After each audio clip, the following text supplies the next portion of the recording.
Fish fry கூட சேர்த்து எறா தொக்கு செய்யலாமா? ஒரு வெங்காயம், 2 தக்காளி, கருவேப்பிலை, 2 பச்சை மிளகாய், 1 துண்டு இஞ்சி, 4 பல்லு பூண்டு. கடாய் வச்சுட்டு எண்ணெயை ஊற்றி பட்டை லவங்கம் போட்டு கருவேப்பிலை போட்டிருக்கேன். இப்போது நான் சொன்ன எடுத்து வச்சுருக்கிற பொருள் எல்லாத்தையும் சேர்த்து மிக்ஸி ஜாரில் ரிவர்ஸில் ஒரு ரெண்டு ரிவர்ஸில் 2 முறை மட்டும் போட்டு எடுத்துக்கோங்க. நல்லா விழுது மாதிரி இருக்கணும். ஃபுல்லாகவும் அரையக்கூடாதுங்க, விழுது மாதிரி இருக்கணும். கொஞ்சம் நேரம் குக் ஆகிட்டுருக்கு, ஆனது பாருங்கள். கலர் சேஞ்ச் ஆகிடுச்சா? இப்போ எறா போடலாம். இது 1/2 கிலோ எறா, 4 பேருக்கு போட்டுக்கு நல்லா கலருன்னு கலரிடுவோம். எறா கலர் மாறணுங்க, கலர் மாறணும். சும்மா 2 திருப்பிட்டு நம்ம தட்டை போட்டு ஒரு 5 நிமிஷம் இந்த வெங்காயம் தக்காளியில் குக் ஆகட்டும். ஆயிடுச்சு, எடுக்கலாம். பாருங்கள், எறா கலர் ஃபுல்லாக சேஞ்ச் ஆகிடுச்சி. வெங்காயம் தக்காளியில் இருக்கிறதும் எறாவுடைய தண்ணியும் வெளியே இருக்குது. தேவையான அளவு குழம்பு மிளகாய்த்தூள், தேவையான அளவு உப்பு சேர்த்துக்கலாம். உப்பும் மிளகாய்த்தூளும் போட்டு நல்லா கலருன்னு கிளறிட்டு நல்லா அந்த கட்டி முட்டி இல்லாமல் நல்லா கிளறணும். கிளறியாச்சா? இப்போ ஒரு 5 நிமிஷம் தண்ணியே ஊற்றாமல் மூடி வைக்கலாம்.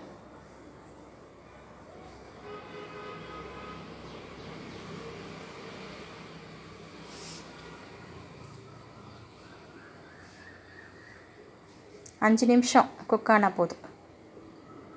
ஆயிடுச்சு பாருங்கள். மிளகாய்த்தூள், உப்பு, இறால் இருக்கிற தண்ணி, வெங்காயம் தக்காளியோடு சேர்ந்து நீங்கள் 2 பேருக்கு மட்டும் செய்கிறீங்கன்னா இப்படியே தண்ணியே சேர்க்காமல் அப்படியே சிம்மிலேயே வச்சு குக் பண்ணி இறக்கும்போது கொஞ்சம் கரம் மசாலாவும் பெப்பரும் போட்டு இறக்கிடுங்க. ஒரு 4 பேர் இல்லை 5 பேர் சேர்க்கணுன்னா நீங்கள் தண்ணி சேர்க்கலாம். தண்ணியை சேர்த்து நல்லா குழம்ப நல்லா கிளறி விட்டு மறுபடியும் மூடி விட்டு கொஞ்சம் தண்ணி சுண்டணும், எறா வேகணும். அது வரைக்கும் வெயிட் பண்ணுவோம். கொஞ்சம் நேரம் மூடி வைப்போம்.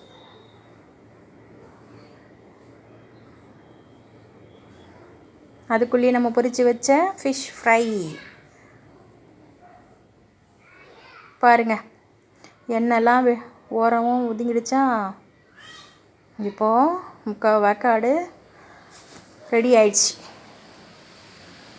இப்போது தேவையான அளவு உங்கள் வீட்டில் என்ன கரம் மசாலா யூஸ் பண்ணுறீங்களோ கொஞ்சம் 1 ஸ்பூன் கரம் மசாலா, அவங்களுக்கு தேவையான அளவு கரம் மசாலா, தேவையான அளவுக்கு பெப்பர் போட்டு நல்லா கிளறி விடுவோம். கிளறியாச்சு. இதை கொஞ்சம் சிம்மில் வச்சுட்டு மசாலா போட்டதுக்கப்புறம் ஓவர் குக் பண்ண வேண்டாம். சிம்மில் வச்சுட்டு ஒரு 5 நிமிஷம் குக் ஆகட்டும். அது வரைக்கும் வெயிட் பண்ணுவோம்.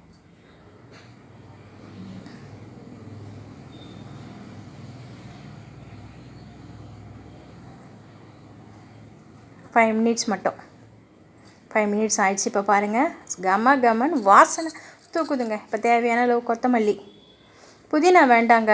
புதினா சேர்த்தனா அது ஒரு நம்ம புதினா வாசனை தான் வருமே கண்டி எறா வாசனை தூக்காது. புதினா வாசனை தான் கொஞ்சம் தூக்கி கொடுக்கும். அதனால் புதினா வேண்டாம். முடிஞ்சிடுச்சு, வாங்க சாப்பிட்லாம். தோசை, நம்ம எறா தொக்கு, ஃபிஷ் ஃப்ரை சாப்பிட்லாம் வாங்க.